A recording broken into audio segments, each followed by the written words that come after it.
મહેસાણા એ division police સ્ટેશનની સરાહનીય કામગીરી. મહેસાણા એ ડિવિઝન પોલીસે ચાલુ લૂંટ દરમિયાન રીઢા આરોપીઓને મુદ્દામાલ સાથે ઝડપ્યા. મહેસાણામાં વિવિધ 3 સ્થળોએ છરા જેવા તીક્ષ્ણ હથિયારો બતાવીને લૂંટ મચાવતા ડંગા વિસ્તારના મહેબૂબ ઉર્ફ રજ્જો સુલતાન ઉર્ફ ડેરોને મહેસાણા એ ડિવિઝન પોલીસે રંગે હાથે ઝડપી લીધા હતા. એ ડિવિઝન પોલીસ સ્ટેશનના પોલીસ ઇન્સ્પેક્ટર PL વાઘેલા સાહેબની આગેવાનીમાં મહેસાણા શહેર સહિત લૂંટના સ્થળોએ બંને આરોપીઓના સરઘસ કાઢીને જનતામાં બેસી ગયેલા ગુનાગારોના ડરને સરઘસ નીકાળવામાં આવ્યું હતું. લૂંટના બનેલા બનાવના આધારે એ ડિવિઝન પોલીસે બંને આરોપીઓ વિરુદ્ધ કાયદેસરની કાર્યવાહી કરીને મોબાઈલ નંગ 3 એક્ટિવા સહિત રોકડ 2000નો મુદ્દામાલ કબજે કર્યો. રિપોર્ટર આશિષ પટેલ, મહેસાણા. લૂંટ કેસમાં 2 આરોપી ઝડપાયા, શું કહેશો? તારીખ 7/6ના રોજ સાંજે 5:30 વાગે આસપાસ પોલીસને વર્દી મળેલી હતી કે 2 આરોપી મહેબૂબ સિંધી અને સુલતાન સિંધી તેઓ લૂંટ કરી અને તેની પર ભાગેલા છે.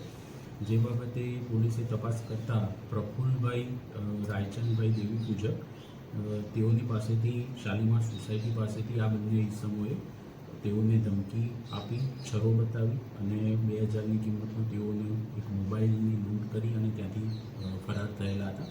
ત્યારબાદ પોલીસ તેઓનો પીછો કરી રહી હતી. દરમિયાનમાં પોલીસને જાણવા મળેલું હતું કે ભરકાદેવી આઈસ્ક્રીમ પાર્લર પાસે એક કસ્ટમર પાસેથી આ બંને લોકોએ 500 રૂપિયાની ફરીથી છરો બતાવી અને લૂંટ આચરેલી છે.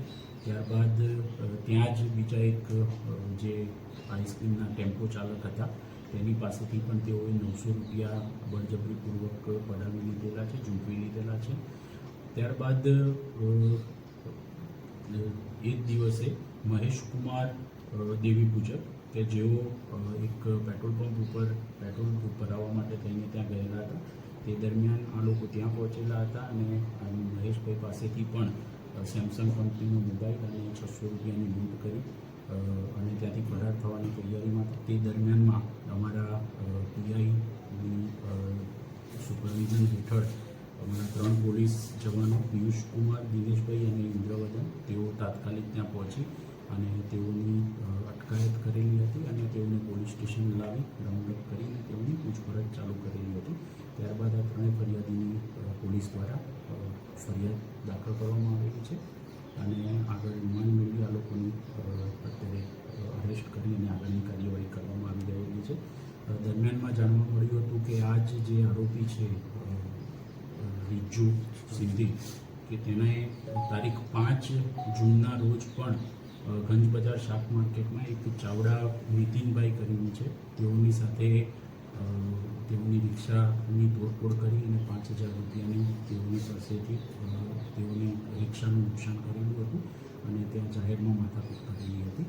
આ કામના જે આરોપીઓ છે તેમાંથી જે આ મહેબૂબ ઉર્ફે રીજ્જુ સિંધી છે તેના વિરુદ્ધમાં કુલ A ડિવિઝન, B ડિવિઝનના મળીને મહેસાણામાં 13 ગુના અત્યાર સુધી દાખલ થયેલા છે અને બાકી જે સુલતાન છે તેના વિરુદ્ધમાં પણ 6 જેટલા ગુના અત્યાર સુધી દાખલ થયેલા છે. મૂળ ગુનાહિત પ્રવૃત્તિની ટીઓવાળા અને રીઢા ગુનેગારો છે, જેથી તેઓની અત્યાર સુધીની જે ગુનાહિત ઇતિહાસ છે તે ધ્યાનમાં રાખી અને અત્યારના જે લૂંટના ગુના છે તેની અંદર પણ પોલીસ દ્વારા જે ઓર્ગેનાઇઝડ ક્રાઇમ હેઠળની જે પ્રોવિઝન્સ છે BNSના સેક્શન 111 મુજબના તે અમારા PI દ્વારા ઇન્વોક કરવામાં આવશે અને તે મુજબનો ગુનો પણ આની અંદર આપણે દાખલ કરીશું. મીનવાઇલ આ લોકોના જે કોઈ પણ ગેરકાયદેસર બાંધકામો હશે કે જે જગ્યાએ ગુનાહિત પ્રવૃત્તિ આચરવામાં આવતી હશે અથવા તો આ ગુનાહિત પ્રવૃત્તિ માટે તેનો ઉપયોગ કરવામાં આવતો હશે તો મ્યુનિસિપલ કમિશનર સાહેબશ્રીની સાથે પરામર્શ કરી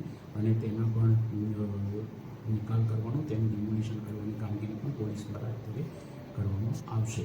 અત્યારે પોલીસ દ્વારા જેટલા જગ્યાએ બનાવો બનેલા છે, લૂંટની ઘટનાઓ બનેલી છે તે અમારા PI અને તેઓના સ્ટાફ દ્વારા તે જગ્યાઓ ઉપર જઈને ઘટનાનું રિકન્સ્ટ્રક્શન પંચનામું કરવામાં આવેલું છે.